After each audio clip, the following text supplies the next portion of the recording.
So today in class, we covered constructing perpendiculars. So let's go over some of the homework problems. Now, I'm not going to do every single one of these problems because they get a little repetitive after a while, but I will put solutions up as a PDF so you can see all of the answers. But I'll go through each section, a little bit of them. So let's take a look at these types of problems that we have here. So let's get this out of the way. First thing we're doing is a perpendicular through a point. Okay, so it just says construct a perpendicular line.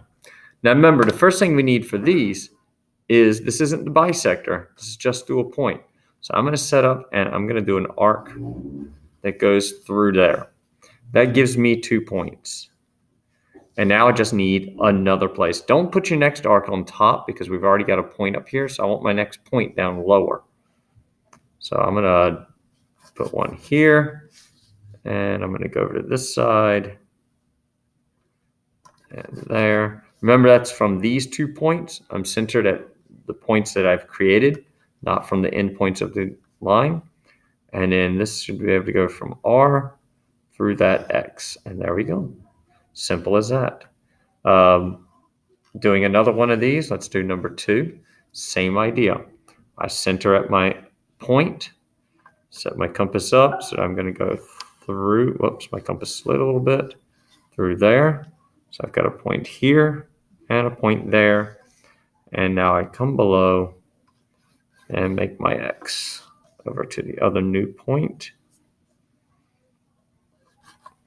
And you might slide a little bit as you're doing this. And there we go. Remember, you don't have to stop it at the end here. You can cut all the way through it. That's fine. Okay, I'll put answers of the 3 and 4 up. They're basically done the exact same way. Let's look at number 5. This one, same idea.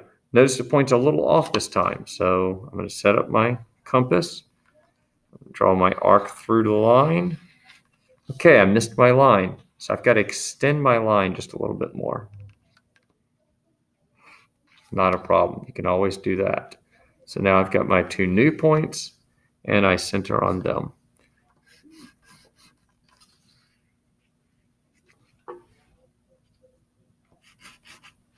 And we connect the dots. Okay.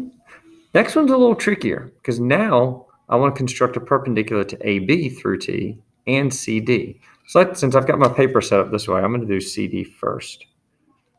So I'll do my arc. Again, I want to extend line CD because it didn't quite go all the way through. And now from those 2 points, I'll do an arc below. Make sure you keep it on the paper.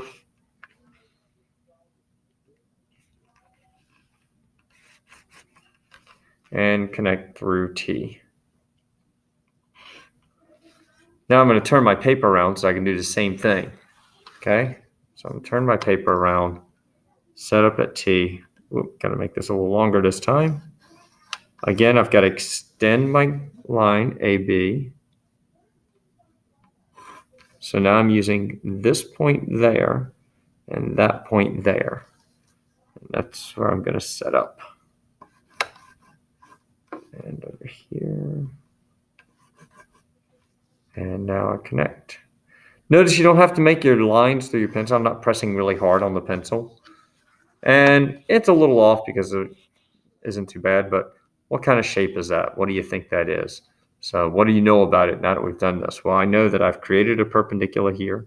I've created a perpendicular here. So I think that's going to be a rectangle. Okay. Got a quadrilateral with 4 right angles. All right, let's look at another example. Perpendicular through a point that is on the line. So it's the same process. I center at my point. I set up my compass. I'm going to set up with a really small measurement here. And I'm going to go through the line to make my curve. And then from each of these new points, I'm going to create an arc somewhere. Let's go down here. Notice I did change my compass setting a little bit because I wanted to make sure I'm off. I extended it so I'm not on this same arc. I wanted to be out here a little bit. And now connect the dots. Simple as that. So I can do that. Number 8. Do the same thing. So let's see. Excuse me. So here and there. And you know what? I'm going to go out at this side, so I'm off my paper. I'm going to use this marking here. Staple is getting in the way a little bit. Notice I missed a little bit. If that happens, come back to your last point and just extend some. Okay, now I've got it. And there's my perpendicular.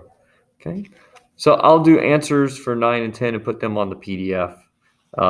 Same for 11 and 12. It's the same idea. I'll put those on the PDF. You don't need to see the same thing over and over again. Last thing we did is the perpendicular bisector, which is actually way easier because when I'm doing perpendicular bisector, we need to know it does two things. It's going to make a right angle and it's going to cut the segment in half. So I'm going to set up at one endpoint of this segment and I'm going to make my big arc and go to the other endpoint with the same length and make the arc and then connect these 2 points. Some people get tired of making all these marks and they'll do what's done up here. They'll just do less marks. So like if I want to do that, minimize my markings, somewhere here, somewhere there, come to the other side. Whoops, you missed that. Same idea. I'll do another one somewhere here. Here's the downside of doing this type of method. I just barely missed that point. So I got to come back over here. There we go. So some people like to do it like that. Okay. But really to be safer, if you make the big full arcs, you're a whole lot better. Again, I'll put 14 and 15 on the PDF. And that's all we've got for this homework. Okay. Great job. I'll see you next class.